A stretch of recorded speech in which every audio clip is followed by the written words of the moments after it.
Պարոն Փաշինյան, ինչպես դուք եք սիրում ասել, ըստ օդում կախված լուրերի համաձայն, դուք բավականաչափ զայրացել եք, այնքան եք զայրացել, երբ համացանցում տեսել եք ազգային անվտանգության ծառայության աշխատակցի գլխավերևի տեսախցիկի արձանագրությունը, երբ Ռոբերտ Քոչարյանը փորձում է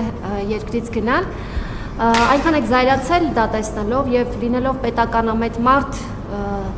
ծառայողական քննության անհրաժեշտություն եք տեսել, որպեսզի հասկանալի լինի, թե ինչպես է Անդրանիկ Սիմոնյանը թույլ տվել, որ այդ տեսանյութը հայտնվի համացանցում։ Ընտրություններից առաջ դատախազությունը հայտարարեց, որ Հայաստան Դաշնքի պատգամավոր Աղվան Վարդանյանի գույքը ապօրինի է եւ մինչ օրս որևէ գործընթաց չենք տեսնում։ Ինչու է հապաղում դատախազությունը։ Միգուցե Աղվան Վարդանյանը մանկատներ եւ ծերանոցներ է թալանել, որ հարստացել է, լինելով սոցիալնախարար։ Եվ ինչով է պայմանավորված, որ դուք, օրինակ Աղվան Վարդանյանի նման ներողություն պատգամավորը, որը 2018 թվականին միակն էր, որ ձեր օգտին չքվեարկեց,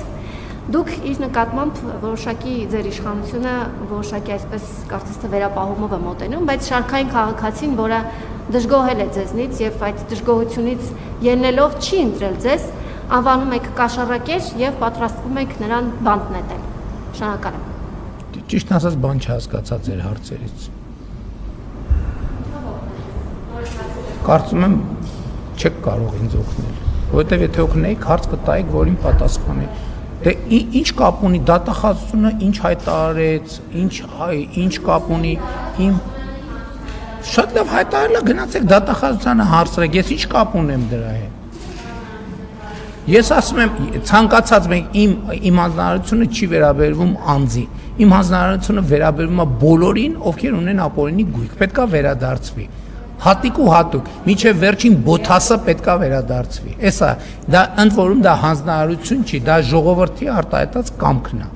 հիմի Աղվան Վարդանյանը, M1-ը, ինձ ման ինչ տարբերություն, ինչ վերաբերվում է ձեր առաջին հարցին, այդ հարցն էլ ճիշտն ասած չհասկացա։ Եթե հարցն էր ծառայողական քննություն նշանակել եմ թե չէ, ոչ, չեմ նշանակել։ Եթե հարցն էր զայրացել եմ թե ոչ, ինչի մասին պետքա ծառայողական քննություն նշանակել։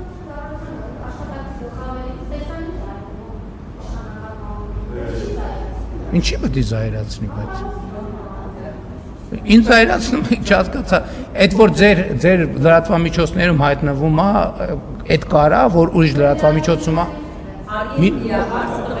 Ոչ։ Այդ ձեր լրատվամիջոցներում հայտնվածի հետ կապված կարծեմ ոչ միայն ծառայողական քննություն, այլև քրեական գործ կա։ Ածա աշխատակիցը կարա որոշի ցանկացած բան արտահոսի կամ չարտահոսի, ինչ խնդրեմ կա դե։ Այսինքն իր տիրապետած ինֆորմացիանը կուզի արտահոսի, կուզի չի արտահոսի, ինչ խնդիր կա դե։ Այն իրավասու անձինք, ովքեր ունեն իրավասություն դա այդ որոշումները կայացնելու, կարան կայացնեն։ Երբ որ այդ որոշումը կայացնեն մարդիկ, որոնք դրանք իրավասությունը չունեն եւ հասանելիություն չունեն, դա արդեն օրենքի խախտում է։ Նույնիսկ ես ընդհանրապես չեմ տեսել դուք ինչի մասին եք խոսում։ Շնորհակալություն, հաջորդ հարց հանրային Պարոն Վարչապետ